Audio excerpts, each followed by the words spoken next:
நாம் என்ன நினைக்கிறோம், எது வந்தாலும் கர்த்தர் கொடுக்கிற ஆசீர்வாதம் இல்லைங்க. அப்படி இல்லை. எல்லா ஆசீர்வாதமும் கர்த்தர் கொடுக்கறதில்ல, பிசாசு கூட கொடுக்குமே. பிசாசு ஆண்டவரை பார்த்து சொல்றது, என்னை தாழ விழுந்து பணிந்து கொண்டால் எல்லாவற்றையும் நான் உனக்கு தருவேன். பிசாசு ஆசீர்வாதங்களை கொடுக்கும். எது தேவனிடத்திலிருந்து வருது, எது பிசாசு கிட்ட இருந்து வரதுங்கிறத நாம கொஞ்சம் நிதானிச்சு பார்க்கணும். பிசாசு கிட்ட இருந்து வரக்கூடிய ஆசீர்வாதத்தை நாம் வாங்கக்கூடாது. அதை வாங்கினால் அது சாபமாய் மாறும். பல நேரங்களில நாம் ஒரு குறைவுபடும் போது, இல்லாமை வரும்போது, அது வந்துச்சுன்னா உடனே கர்த்தர் கொடுக்கிறது தான் அப்படின்னு நம்ம நினைச்சுக்கிறோம். அப்படி கிடையாது. பிசாசும் கொடுக்கும். அவன் கொண்டு வந்து கலைகளை விதைச்சிட்டு போயிடுவான். ஒரு நாங்கள் ஆண்டவரை ஏற்றுக்கொண்ட புதுதுல ஒரு கதை சொல்வார்கள் பிரசங்கங்கள் இல்லை. அது இப்பொழுது உங்களுக்கு சொன்னால் இந்த இடத்துக்கு அது சரியாக இருக்கும் என்று நினைக்கிறேன். ஒரு மனிதன் வீட்டை விட்டு விட்டானாம். வீட்டை வாங்கி விட்டார் ஒருத்தர். ஆனால் வாங்கும்போது ஒரே ஒரு கண்டிஷன், ஐயா அதுல ஒரு ஆணி இருக்கிறது அந்த வீட்டுக்குள்ள, அந்த ஆணி மாத்திரம் எடுக்கக்கூடாது, அந்த ஆணி மாத்திரம் எனக்கு சொந்தம், மற்றபடி அந்த வீடு முழுவதும் உங்களுக்கு சொந்தம் என்று சொல்லிவிட்டார். உடனே வாங்குகிறவரும், ஓ ரொம்ப சந்தோஷம், ஒரு ஆணி தானே இருந்துட்டு போட்டோம், ஐயா திருப்பியும் சொல்றேன், அந்த ஒரு ஆணி மட்டும் எனக்கு சொந்தம், இந்த வீடு முழுக்க உங்களுக்கு சொந்தம். உடனே அவரும் சந்தோஷமாக, நான் எழுதி கொடுக்கிறேன் ஐயா, அந்த ஒரு ஆணி உமக்கு சொந்தம் அப்படின்னு. ஒரு வருஷம் கழித்து அந்த மனிதன் வந்தார். ஐயா அந்த ஆணி இருக்கிறதா? இருக்கிறத வந்து பாருங்கள், அது என்னுடைய ஆணி. ஆமா உங்களுடைய ஆணி தான்.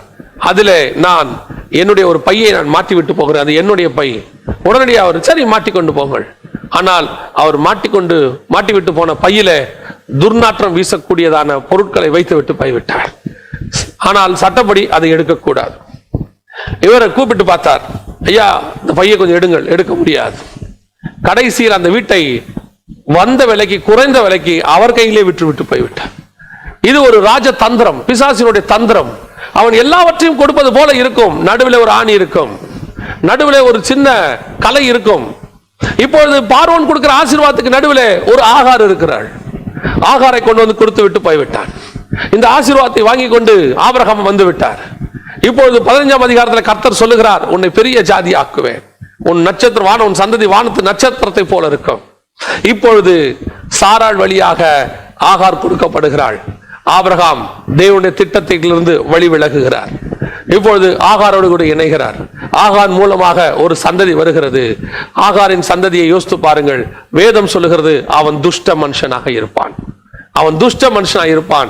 ஒரு நீதிமானின் சந்ததியிலே, கர்த்தரால் அழைக்கப்பட்ட ஒரு மனுஷனுடைய சந்ததியிலே, ஒரு தீர்க்கதரிசியினுடைய சந்ததியிலே, தேவனுடைய பரலோகத்தின் திட்டத்தை பெற்றுக்கொண்டு பிரயாணப்படுகிற ஒருத்தருடைய சந்ததிக்குள்ளே துஷ்ட மனுஷன் வருகிறான். எப்படி இந்த துஷ்ட மனுஷன் வந்தான்? இது எப்படி நடைபெற்றது? ஒரு சாபமான ஆசீர்வாதம்.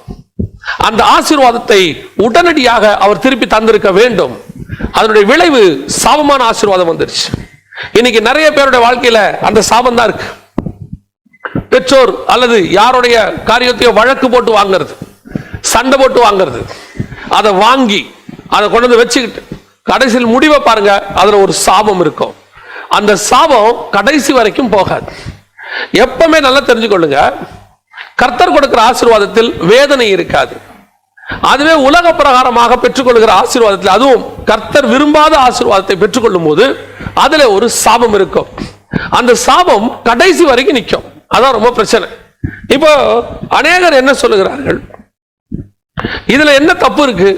நம்ம உலக பிரகாரமா நீங்கள் சம்பாதிக்கிறதுல எந்த தப்பும் இல்லை. நான் உடனே உலக வேலைக்கு நீங்க போக வேணாம் சொல்லல.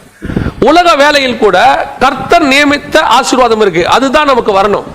இன்னைக்கு சபைக்குள்ள உட்கார்ந்துக்கிட்டு சாபமான காசு, ஜனங்கள் உட்கார்ந்து கொண்டு சாபமானவர்களை சம்பாதிக்கிறார்கள். என்ன வட்டி கூட்டுறது? இன்னைக்கு என்ன கேட்கிறாங்க சபைக்குள்ள உட்கார்ந்துக்கிட்டு, நான் வட்டி கூட்டா என்ன தப்பா? அநியாய வட்டி தானே. ஒருத்தர் என்கிட்ட சொன்னாரு, அநியாய வட்டி தானே கொடுக்க கூடாது, நியாயமான வட்டி. அது என்ன நியாயமான வட்டி, அநியாய வட்டி? இன்னைக்கு நிறைய பேர் இருக்கிறாங்க சபைக்குள்ள உட்கார்ந்து இருக்கிறாங்க, சபைக்குள்ளேயே வட்டி கூடுறாங்க. அதை நிறைய ஊழியக்காரங்களும் என்கரேஜ் பண்றாங்க. ஏன் இன்னும் சொல்ல போனா ஊழியக்காரங்க அவங்க கிட்ட போய் வாங்குறாங்க வட்டிக்கு. சாபம், சாபம். அந்த பணம் உன்னை ஒரு நாள் கண்டிப்பாக அந்த சாபத்தை உன் தலையில கொண்டு வந்து நிறுத்தும். அதனுடைய விளைவு என்ன தெரியுமா? உன் சந்ததியில ஒரு துஷ்ட மனுஷன் பிறப்பான். நிறைய அரசாங்க அதிகாரிகளை நான் பார்த்திருக்கிறேன். லஞ்ச பணம், லஞ்சத்துல வாங்கி வீடு, லஞ்சத்துல வாங்கி பொருள் எல்லாத்தையும் சேர்த்துருவாங்க. கடைசி என்ன நடக்கும் தெரியுமா? ஒரு துஷ்ட மனுஷன், அவன் சந்ததி துஷ்ட சந்ததியாக இருக்கும். எத்தனை பேர் அரசாங்க அதிகாரிகள், நான் வெறும் அரசாங்க அதிகாரிகள் சொல்றேன், தப்பாய் சம்பாதிக்கிறவனுடைய ஒவ்வொருத்தருடைய சந்ததி பின்னாலும் ஒரு துஷ்ட மனுஷன் இருப்பான், கண்டிப்பாக இருப்பான். இது அவங்களுக்கு தெரிய மாட்டேங்குது. ஐயோ ஏன் என் பிள்ளை இப்படி இருக்குது, நான் என் பிள்ளை நல்லா செல்லமா தானே வளர்த்தேன். நீ எங்கே தவறு செய்தா என்பதை பார். சாத்தான் ஒரு கலையை கொண்டு வாழ்க்கையில விதைச்சிட்டான். வாலிப பிராயத்தில் எப்படி வேணாலும் சம்பாதிக்கலாம், எதை வேணாலும் சம்பாதிக்கலாம். நம்ம சம்பாதிச்சுட்டு நம்ம வந்துட்டு ஒரு வீடை வாங்கி கட்டி போட்டு உட்காந்துட்டோம்னா 55 வயசுக்கு மேல பீஸ்ஃபுல்லா இருக்கலாம். விட மாட்டார் ஆண்டவர். கணக்கு தீர்க்கிற கர்த்தர். அந்த சாபத்தை உன் கையிலிருந்து திருப்பி வாங்கவே வாங்குவார். You must give back. நீ திருப்பி கண்டிப்பாக தந்திருக்க வேண்டும் அதை. ஆனா ஆபிரகாம் தரல, ஆண்டவர் கொடுக்க வைப்பார். நான் ஏற்கனவே சொல்லி இருக்கிறேன், நம்முடைய வேதத்தை பொறுத்த வரைக்கும் எல்லா பாவங்களுக்கும் மன்னிப்பு இருக்கிறது. ஆனால் இந்த பணம் என்கிற விஷயம், பொருளாசை, பணம் என்கிற விஷயத்தில் மாத்திரம் மன்னிப்பு அல்ல, அதற்கு திருப்பி கொடுக்கிற ஒரு காரியத்தை கர்த்தர் வச்சிருக்கிறார். விபச்சாரத்திற்கு மன்னிப்பு இருக்கு, கொலைகாரனுக்கு மன்னிப்பு இருக்குது, பைபிள் இதெல்லாம் இருக்கு. கோபக்காரனுக்கு மன்னிப்பு இருக்குது. இயேசு கிறிஸ்துவின் ரத்தம் சகல பாவங்களையும் மன்னிக்கும். ஆனால் இந்த பணம், பொருளாசை அப்படிங்கிற ஒரு விஷயம் வரும்போது மட்டும் அதுக்கு ஆண்டவர் மன்னிச்சாலும் திருப்பி கொடுக்கணுங்கிற கான்செப்டா வச்சிருக்கிறார். மத்தேயு 5:26 என்ன வாசிக்கிறோம்? உனக்கு உன் சகோதரனோடு கூட குறை உண்டானால் முதலில் நீ அவனோடு கூட ஒப்புரவாகு, ஒரு காசு கொடுத்து தீர் மட்டும் நீ இவ்விடத்திலிருந்து புறப்பட மாட்டாய்னு பலிபீடத்துக்கிட்ட தான் ஆண்டவர் சொல்றார். திருப்பி கொடுத்தா மட்டும்தான் அது தீரும். எதுக்கு சொல்ல வரேன்? நிறைய அரசாங்க அதிகாரிகள் அல்லது ஆரம்பத்தில் வட்டி கூடுறவங்க, இல்ல தவறான முறையில் சம்பாதிக்கிறவங்க, அக்கிரம செய்கைக்காரங்க எல்லாம் செஞ்சிடறாங்க. எல்லாத்தையும் செஞ்சு பணத்தை சம்பாதிச்சுட்டு அவங்க என்ன நினைக்கிறாங்க, இது எல்லாத்தையும் நாம சம்பாதிச்சாச்சு, கடைசி காலத்தில் நல்லவங்களா மாறிடுவாங்க. இன்னும் சொல்ல போனா ரட்சிக்கப்பட்டுருவாங்க. ரட்சிக்கப்பட்ட பிறகு ஆண்டவருக்குள்ள வந்துருவாங்க. ஆண்டவருக்குள்ள வந்துட்டு ஒரு 50-55 வயசு வரும்போது அவங்க செய்ய வேண்டிய ஒரு காரியம், ரட்சிக்கப்பட்ட உடனே அவங்க என்ன செஞ்சிருக்கணும்னு கேட்டீங்கன்னா, இந்த வீடு அநியாயமாய் சம்பாதிக்கப்பட்ட வீடு, இந்த வீடு லஞ்சத்துல வந்தது, இந்த வீடு வட்டியில வந்தது, இந்த வீடு வழக்கு போட்டு வாங்கி அக்கா தங்கச்சிகளை ஏமாத்தி சம்பாதிச்சது. எத்தனை பேர் அக்கா தங்கச்சிகளை ஏமாத்தி வழக்கு போட்டு சண்டை போட்டு நடுத்தருக்கு இழுத்தி வைத்தறிச்சலோடு கூட சம்பாதிக்கிறவங்க எத்தனை பேர் இருக்கிறாங்க? அந்த ஆஸ்தி உனக்கு நிலைக்காது. ஒருவேளை உன் சந்ததி தப்பிச்சுக்கொள்ளும், உனக்கு அடுத்த சந்ததி மாட்டிக்கொள்ளும். கன்ஃபார்மா அவங்க என்ன செய்யறாங்க? உடனடியாக அதை சம்பாரிச்சு வச்சிருவாங்க. அவங்க நினைச்சுக்கிறாங்க ரட்சிக்கப்பட்டாச்சு, இப்ப ஆண்டவர் எல்லா பாவத்தையும் மன்னிச்சிட்டார். ஆண்டவர் உன்னதான் மன்னிச்சாரு, ஆனா உன்னுடைய பாவத்துல அக்கிரமத்துல வந்ததை எப்படி மன்னிக்க முடியும்? ஒரு விபச்சாரி வந்தா ஆண்டவர் விபச்சாரியை மன்னிச்சிருவாரு, ஆனா விபச்சாரத்துல வாங்கின பொருள் என்ன செய்ய முடியும்? அதை விடணும். இவர் என்ன பண்ணணும்? திருப்பி தந்திருக்கணும். இது இப்ப திருப்பி தர முடியாது. பாருங்களேன், இப்ப சகைவு இருக்கிறாரு. சகையோட விஷயத்தை கவனிங்க. சகைவ தூரத்துல ஆண்டவரை பார்த்துட்டாரு. சகைவ ஆண்டவரை பார்த்ததுனால ரட்சிப்பு வரல. பாருங்க, ஆண்டவர் கிட்ட வந்துட்டார். கிட்ட வந்துட்டு சகைவை இறங்கி வாங்குறாரு.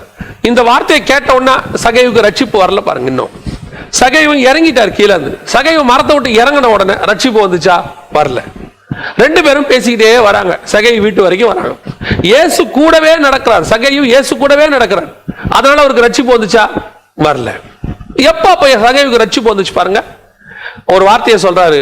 எங்க இருக்கவங்க சொல்றாங்க, ஒரு ஆயக்காரன், ஒரு அநியாயமாய் வரி வசூலிக்கிறவன், இவங்கிட்ட போய் இப்படி பண்றாங்களே, அவனோடு கூட இயேசு இருக்கிறாரே.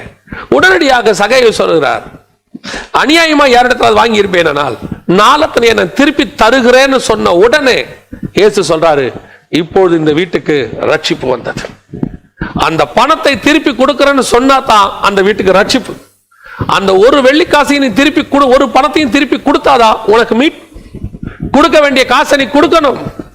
இன்னைக்கு எத்தனை பேர் வழக்கு, எத்தனை பேர் கேஸ் போட்டுக்கிட்டு இருக்கிறாங்க.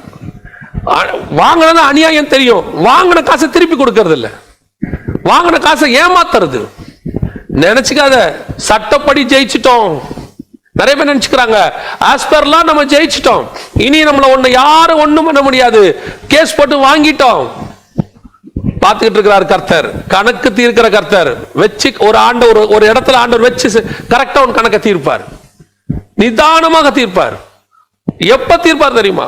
அதான் சொல்வேன், அந்த அரசாங்க அதிகாரிகளோ அல்லது லஞ்சத்துல பணம் வாங்குறவர்களோ அல்லது வந்துட்டு அநியாயமா சம்பாதிக்கிறவர்களோ ரட்சிக்கப்பட்ட உடனே திருப்பி கொடுத்துடணும். பாருங்க, இன்னைக்கு சபையிலே சொல்ல மாட்டேங்கிறாங்க. ஏன்னா பணக்காரங்க வந்த உடனே அக்செப்ட் பண்ணிக்கிறோம்.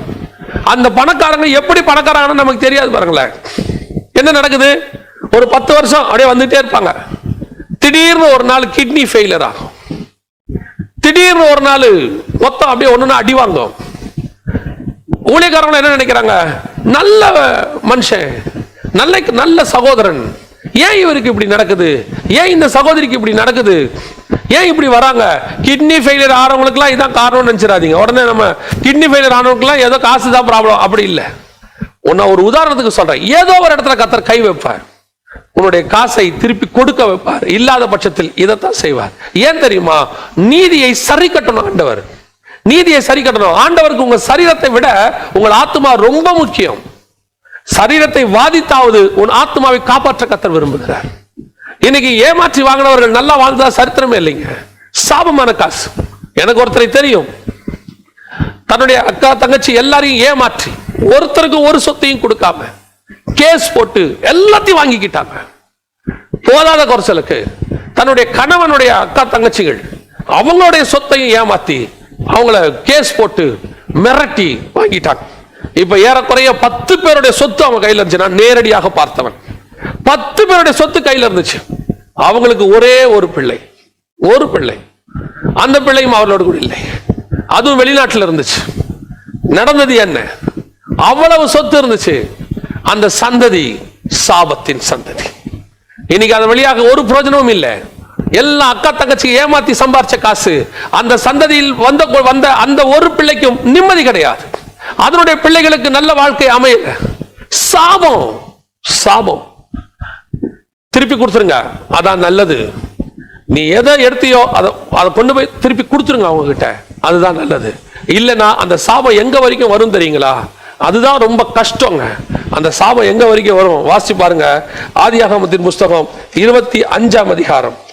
ஆதியாகமத்தின் புஸ்தகம் 25ஆம் அதிகாரத்துல 7வது வசனம். ஆபிரகாம் என்ன செய்கிறாரு? 6வது வசனம். ஆபிரகாமுக்கு இருந்த மறுமனையாட்டிகளின் பிள்ளைகளுக்கோ ஆபிரகாம் நன்கொடைகளை கொடுத்து தான் உயிரோடு இருக்கும் போதே அவர்களை தன் குமாரனாகிய ஈசாக்கை விட்டு கிழக்கே போக கீழ் தேசத்துக்கு அனுப்பி விட்டான். என்ன பண்றாரு? ஆபிரகாம் கரெக்ட் பண்ண பாக்குறாரு. எல்லாத்தையும் கரெக்ட் பண்ணிட்டாரு. எல்லாரையும் கீழ் தேசத்துக்கு அனுப்பிட்டாரு. ஆனா நடந்தது என்ன? 9வது வசனம். அவன் குமாரனாகிய ஈசாக்கும் இஸ்மவேலும் மம்ரேக்கு எதிரே ஏத்தியனான சோகாரின் குமாரனாகிய எப்ரோனின் நிலத்தில் உள்ள மக்பேலா என்னப்பட்ட குகையிலே அவனை அடக்கம் பண்ணினார்கள். என்ன நடக்குது? எல்லாரையும் அனுப்பிட்டாரு. உயிரோடு இருக்கும் போதே அனுப்பிட்டாரு. தன் மகன் ஈசாக்கை விட்டு யாரும் அவனை டிஸ்டர்ப் பண்ணக்கூடாதுன்னு அனுப்பி விட்டுட்டாரு. பரிசுகளை கொடுத்து தேவையான எல்லா கிஃப்டையும் கொடுத்து அனுப்பி விட்டுட்டாரு. ஆனா சாகும் போது யார் அடக்கம் பண்றா பாத்தீங்களா? ஈசாக்கும் இஸ்மவேலும். இந்த சாபம் போகவே இல்லை பாருங்க. சாவல துஷ்ட மனுஷன் நிக்கிறான் பாருங்க. ஒரு நீதிமானுடைய சந்ததி, ஒரு நீதிமானுடைய மரணத்துக்குள்ள ஒரு துஷ்ட மனுஷன் நிக்கிறான். எல்லாரையும் அனுப்பின ஆபிரகாமால இஸ்மவேலை அனுப்ப முடியல பாருங்க. காரணம் என்ன? சாபத்தின் காசு. தன் மனைவியை வைத்து கொடுக்கப்பட்ட காசு. அதை பெற்றுக்கொண்டார். இமிடியேட்டா திருப்பி கொடுத்துருக்கணும். இந்தப்பா நீ என் மனைவியை கொடுத்துட்ட, இதான் நீ வச்சுக்க, இது எனக்கு வேண்டாம். என்னை ஆசீர்வதிக்கிறவர் கர்த்தர். அதனுடைய விளைவு என்ன? இன்னைக்கு நீதிமானின் சந்ததிக்குள்ள ஒரு கள்ள விதை விதைக்கப்பட்டு ஒரு மனுஷன் உருவாகி எங்க நிக்குது? அவனுடைய நிக்குது, மரணம் வரைக்கும் நிக்குது. நீ சாபமா சம்பாரிச்சது, உங்களுடைய சாப காசு உங்கள் மரணம் வரைக்கும் நிக்கும். உங்கள் மரணத்திலும் அது நிக்கும். Very careful. எத்தனை பேர் மறிக்கும் பொழுது அந்த பாடியை எடுக்க விடாம வீடுகள்ல சண்டை நடக்க தெரியுமா? காரணம், தவறான உறவில் பிறந்த பிள்ளைகள் வருகிறது அங்கிருந்து. இவர் எனக்கும் தகப்பன் என்று சொல்லுகிறது. அவர்கள் சொல்லுகிறார்கள், இல்ல நாங்க மட்டும்தான் பிள்ளைகள். ஏன்னா அவங்களுக்கு தெரியாது பாருங்க, இன்னொரு குடும்பம் இருந்ததே தெரிய மாட்டேங்குது. அதனுடைய விளைவு என்ன? 2 பேரும் நின்னு எனக்கு தேவையானதை செட்டில் பண்ணுங்க, இல்ல நான் பாடியை எடுக்க விட மாட்டேன். நீ ஒருவேளை அது வரைக்கும் ஒரு நீதிமானாக எல்லார் எதிரிலும் வாழ்ந்திருக்கலாம். அந்த நீ செத்த பிறகு உன்னுடைய சாட்சி அங்கே நாறிக்கொண்டிருக்கிறது. நீ செத்திருப்ப, உங்களால கரெக்ட் பண்ணவே முடியாதப்ப நீங்க படுத்து கிடப்பீங்க. ஆனா உங்களுக்கு முன்னாடி நின்னு உங்களுடைய சாட்சியை கெடுத்து கொண்டு இருப்பாங்க. எல்லாரும் சொல்லுவாங்க, இந்த மனுஷனா இவரா இப்படி செஞ்சார், நம்பவே முடியலையே, இவருக்கு இன்னொரு குடும்பமா, இவருக்கு இப்படி. ஏன்? சாபம் நிக்கும். யாருக்கு தெரியாது? மறைச்சு வாழ்க்கை வாழ்ந்துடலாம், நம்ம அப்படி செஞ்சலாம் இப்படி செஞ்சலாம் நினைக்காதீங்க. வெளியரங்கமாக்குகிற கர்த்தர் உயிரோடு இருக்கும் போதே கரெக்ட் பண்ணிடணும். ஆபிரகாமால அதை கரெக்ட் பண்ணவே முடியல பாருங்க. ஏன் முடியல? எல்லாரையும் அனுப்பின ஆபிரகாம், ஆனா இஸ்மவேலை அனுப்பும் போது மட்டும் வசனம் சொல்லுது, ஆண்டவரே சொல்றாரு அந்த இஸ்மவேலை அனுப்பி, சாரால் சொல்றாங்க இஸ்மவேலை அனுப்பி விட்டுருங்க. ஆண்டவர் சொல்றாரு உன் மனைவி சொல்லுகிறபடி செய். ஆனால் இந்த காரியம் ஆபிரகாமுக்கு மன துக்கமாய் இருந்தது, व्यसனமாய் இருந்தது. ஏன்? 13 வருஷம் ஒண்ணா பழகிட்டாரு. உலக பிரகாரமா பார்த்தா உண்மைதான். ஆனால் நீ கிறிஸ்துவினுடைய அழைப்பை பெற்றவன், நீ அல்ல, நீ கிறிஸ்துவினுடைய அழைப்பை பெற்றவன். உன்னுடைய சந்ததிக்குள்ள யார் இருக்கணும் இருக்கக்கூடாது என்பதை நிர்ணயிக்க வேண்டியவர் கர்த்தர். நீ செய்தது மகாபெரிய தவறு. அதனுடைய விளைவு உன் மரணத்திலும் வந்து நிற்கிறது. அதோட விளைவு இன்னைக்கும் பாருங்க, இஸ்மவேலர்கள் ஏதோ ஒரு ரூபத்துல இஸ்ரவேலுக்கு எதிராகத்தான் நிற்கிறாங்க, ஏதோ ஒரு ரூபத்துல எதிராகத்தான் நிற்பாங்க. கவனிச்சுக்கொள்ளுங்க, கர்த்தர் நம்மை ஆசீர்வதிக்க விரும்புகிறார், நம்மை பெரிய ஜாதியாக்க விரும்புகிறார். ஆனால் ஸ்பிரிச்சுவலாக அதுல நம்ம கொண்டு வந்து மாம்சத்தை நுழைக்க கூடாது.